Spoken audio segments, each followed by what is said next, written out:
What's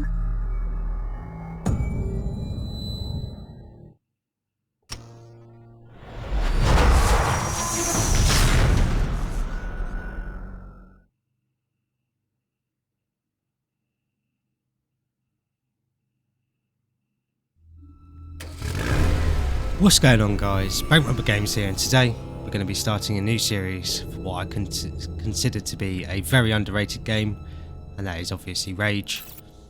And it was probably one of my favourite first-person shooters back on the PS3, but I haven't really played it in a very long time, so it'd be good to go back and re-experience it. And hopefully in playing it again we'll sort of be able to figure out what went wrong and why a lot of people don't have the best memory of this game.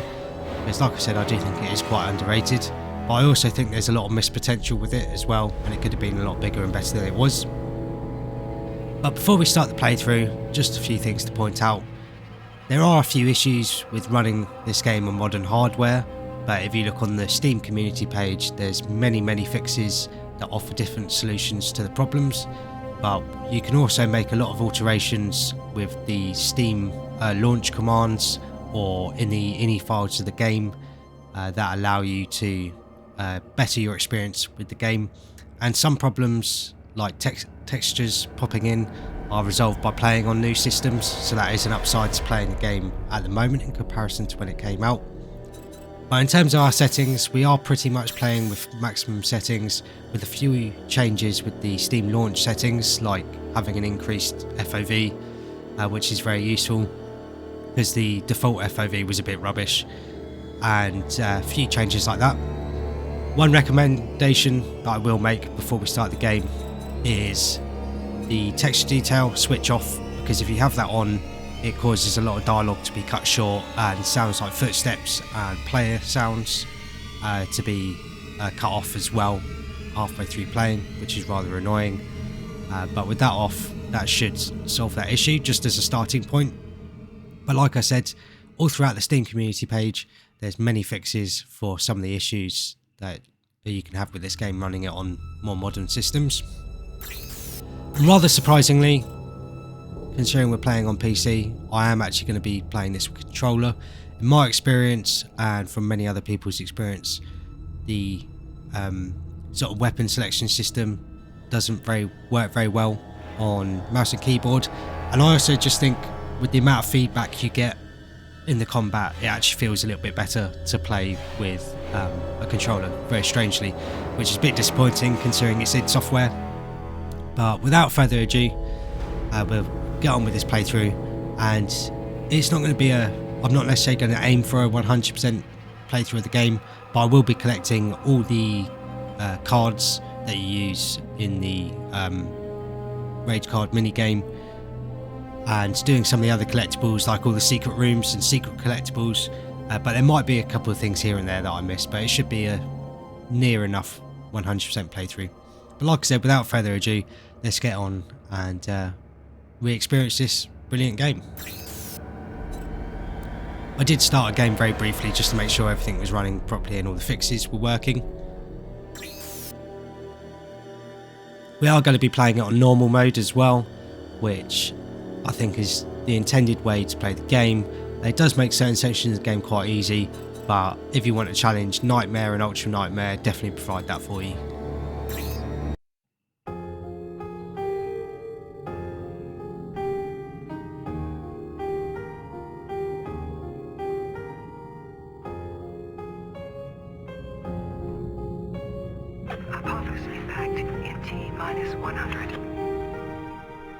Roger, Atlas Control. This is 1134. Check for green. 1134. All systems green. Arc launch protocol initiated. Cryogenic preparation commencing. Initiate nanotrite injection. Check. Cryogenic life support systems online. Subterranean launch injectors ready. 97% nominal.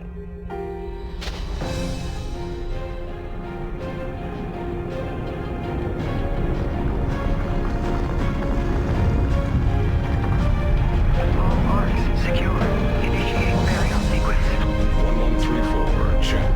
Targets confirmed. Diagnostic audits complete. And our personnel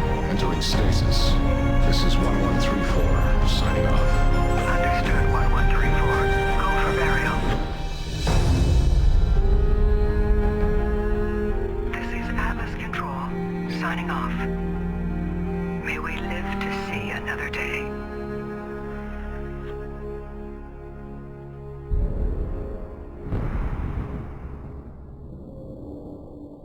So we start off with a quite cool pre-rendered cutscene. Makes me miss some other pre-rendered cutscenes back in the day. The God of War series had very good pre-rendered cutscenes. Really let the art team show off in a lot of ways.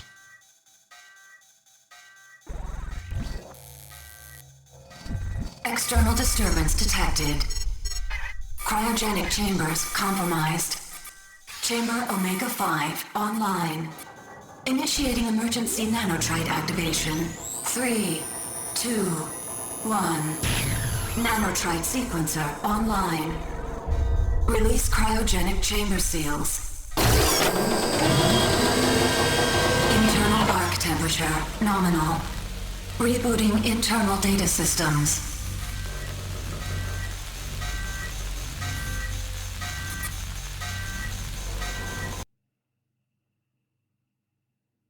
All nanotrite bio-augmentation systems fully deployed.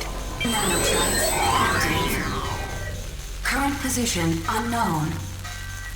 Remote location beacon offline. Running full diagnostic tests. Arc external pressure seals fully released. Safe egress is now confirmed. Outer door lock disengaged. Initiate pre-recorded media playback. This is President Davis. You, the Ark Volunteers, are mankind's last hope. Our survival, our very existence rests in your hands. No one will know what you will find when you awake, but remember, you and the contents of these arks will form the final barrier to the extinction of mankind. Our prayers go with you, and Godspeed. End playback. So we get a nice little introduction to the world of Rage, and it is a little bit just of an exposition dump, and it's very easily missed because you can leave before you get that media playback. But you sort of get to understand what we're doing here, and sort of how our character starts off, which is pretty cool. Interesting detail to point out is, for whatever reason, that sort of alarm sound was different on the PS3. I don't know if it was the same on the Xbox, but yeah, strange little detail that I noticed.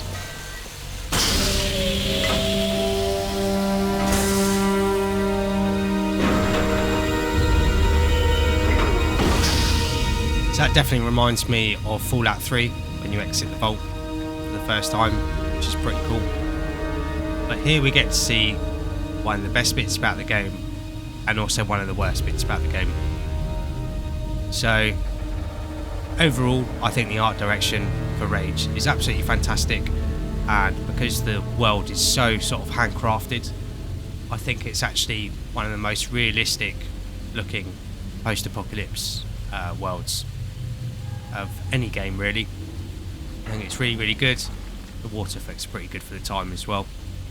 Not that we see a lot of it in the game, but at the same time, the overall image might look really, really good. But due to mega textures, you also get things like this pile of rocks here where I'm aiming that are have very low textures, and you'll notice this all throughout the game, is that some things will have a ridiculous amount of detail in them, but other things will look like they've been ported straight over from PS1 game, like those rocks over there. But overall, that whole image looks really, really good. At least I think it does. But generally speaking, you will notice a little bit of pop-in on the edges of the screen, but that's mainly because our FOV's been boosted up a little bit because the base game FOV was a little bit rubbish. Generally speaking, with the fixes we've made, texture pop-in is much better than it was when the game came out. Now we've been introduced to the world, let's go and see what it has in store for us.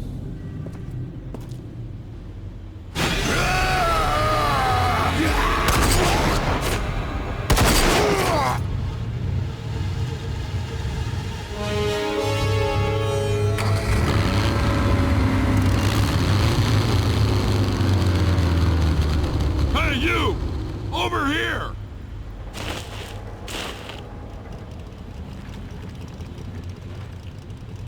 So before we do that, we'll go ahead and loot these guys.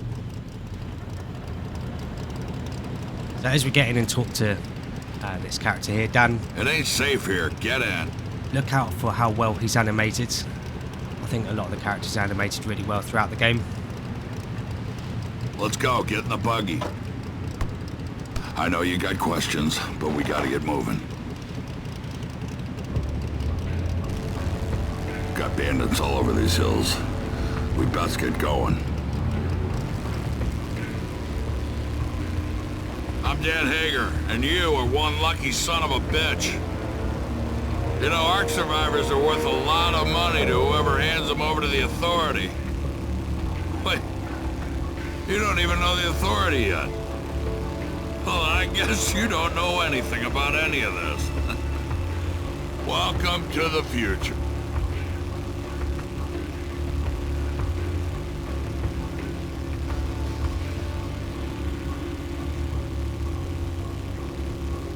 Hold on. Got bandits.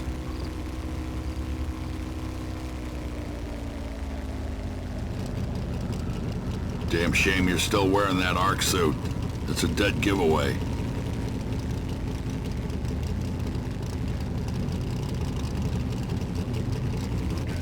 Pretty much their world out here.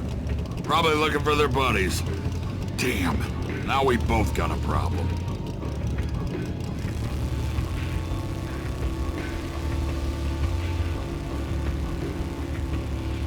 We need to get to my place.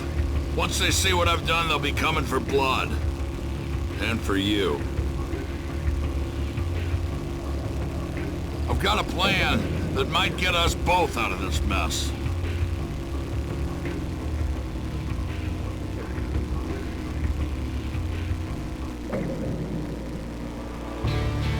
Here we are.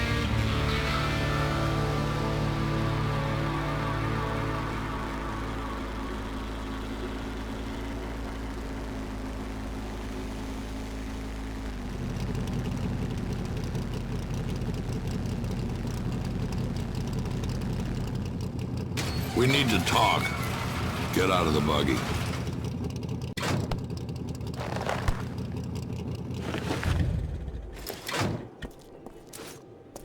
Come on, this way. So yeah, nice little Doom guy Easter egg there. The Doom bobblehead. Pretty cool. But it sort of allows you to point out the fact that he has quite a lot of detail on his character model, considering how small he is. Then come over to some textures like this, which don't look very good at all. Or like the texture for this hood painting here. Doesn't have much detail at all. But yeah, Dan and a lot of the other characters are really well animated when they talk, which is really cool. Makes them feel quite realistic for the time. And he also has probably some of the coolest sunglasses I've seen in a game. With the textures, actually, it'd be really cool if someone could do a sort of Resident Evil 4 HD texture mod. Similar to what they did for that game for Rage, just to boost up some of the textures that are lacking and make the whole game look as good as the items that have been given more detail. Let's go speak to Dan and see what his plan is. You know, I put a lot at risk to save you. Not just my life, but the lives of everyone here. I survived this long by staying out of trouble. Saving you may have changed all that. So here's what I need you to do. Head to where those bandits live and wipe them out, plain and simple. No one walks out alive, except you. You can use one of my ATVs in the garage, and that pistol, and the supplies on the table. Oh, and you won't just get my thanks. Come back alive and I'll dig up some armor that'll fit over that Ark suit you're wearing. We got a deal? One more thing. Those bandits shouldn't be too hard to take down. Not for you. I hear there's something special about you Ark people. Here we get our first weapon. Didn't take long at all.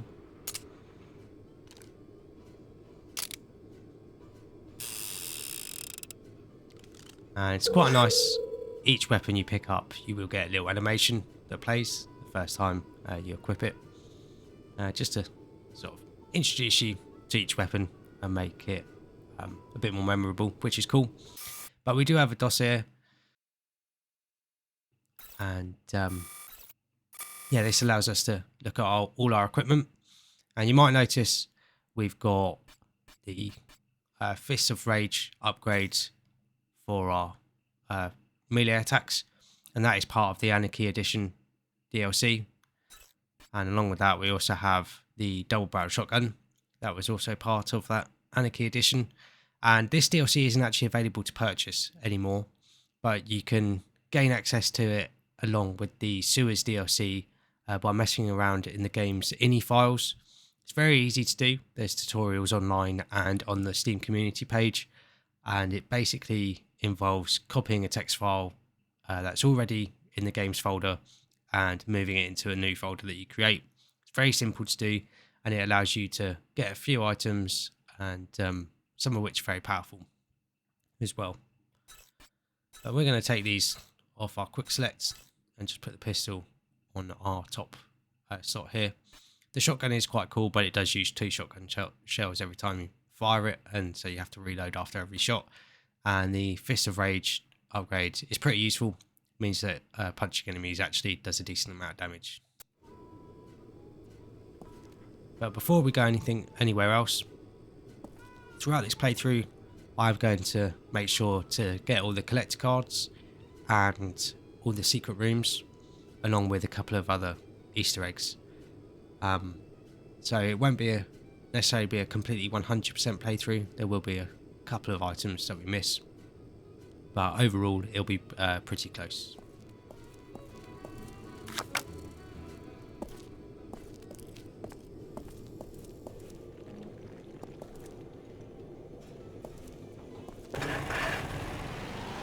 Jumping on the quad bike as well, get a pretty decent look at our character and the Ark suit they're wearing. Quite a generic looking dude, but doesn't matter all that much because you don't see him very often. There is another collector card over here, and there's one more we can get in the Hagar settlement.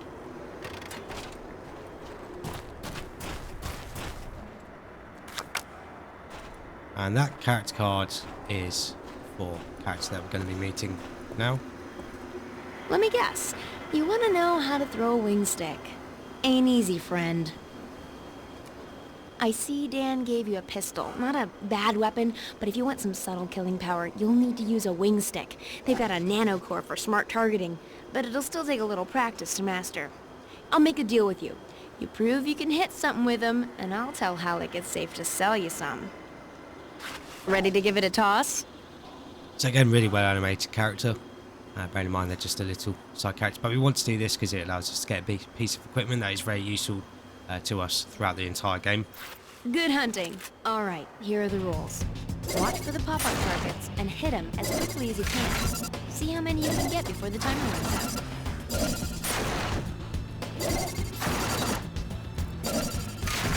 So the wing stick basically acts like a boomerang. If you're lucky, it will return to you like that, and you'll get the ammo back for it basically. But yeah, we just need to beat this mini game, and we'll be able to purchase them. Nice job. If I were a target drone, I'd be nervous. Talk to Halleck and he can set you up.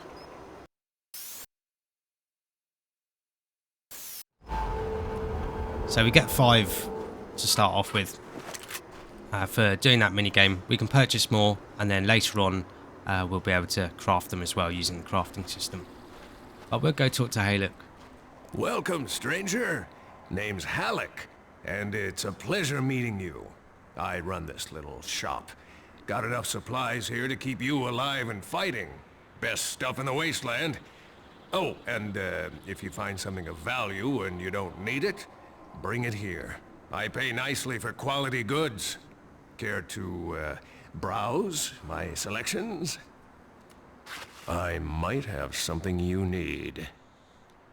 So here to start off with, we have got a monocular upgrade for the settler pistol, and we will be buying this soon, but not just yet because I want to show it off unupgraded first.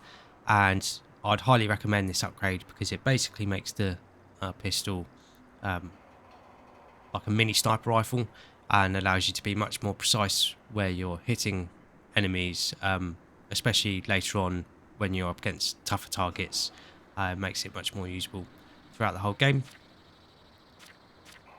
Then we can sell some bandages, which are healing items, some grenades, but we'll get some of those for free in a minute. And then obviously can purchase some more wing sticks.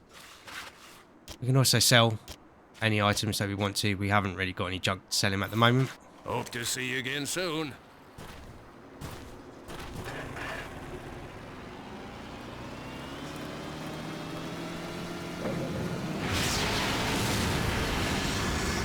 So all our vehicles do have a boost, and when you hold down the button, there's a brief moment where it doesn't sort of kick in, and then it kicks in like that, and it gives you sort of the full acceleration.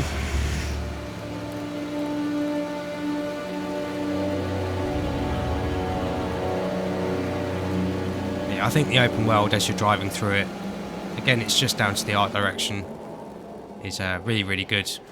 And there's things like this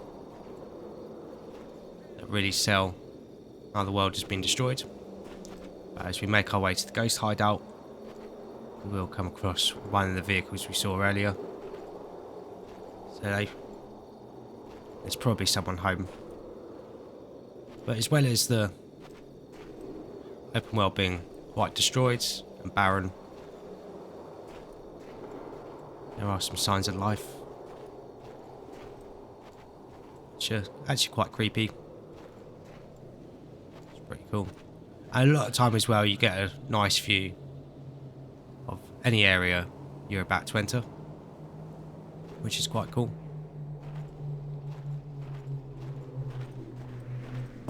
I'm actually going to wrap this episode up here. I know it's been quite a shorter episode and we haven't done that much, but I just wanted to take things slowly and get to appreciate some of the art direction and the world. Start the game here, and the next episode when we kick off, we'll make a good start at getting actually making a lot of progress through the game, because the game is actually quite short. But I will also be covering the DLC as part of this playthrough as well, which will add a little bit of length to it. And the DLC is quite fun with some cool additions as well to the game. So make sure to stay tuned for that. Thank you very much for watching. Even though this episode has been a little bit slower, I hope you guys have enjoyed it and look forward to the rest of the series. Like I said at the start of the episode, it's been a while since I've played this, so it'll be good to re-experience it. And like I said, hopefully we'll figure out sort of what went wrong and sort of some of the shortcomings of this game and why a lot of people don't have that positive memories of it. Like I said, thank you very much for watching. Really appreciate having you guys here. If you have enjoyed this episode and look forward to the rest of the series, please like and subscribe for more, and that way you won't miss out on anything. And I'll catch you guys in the next episodes.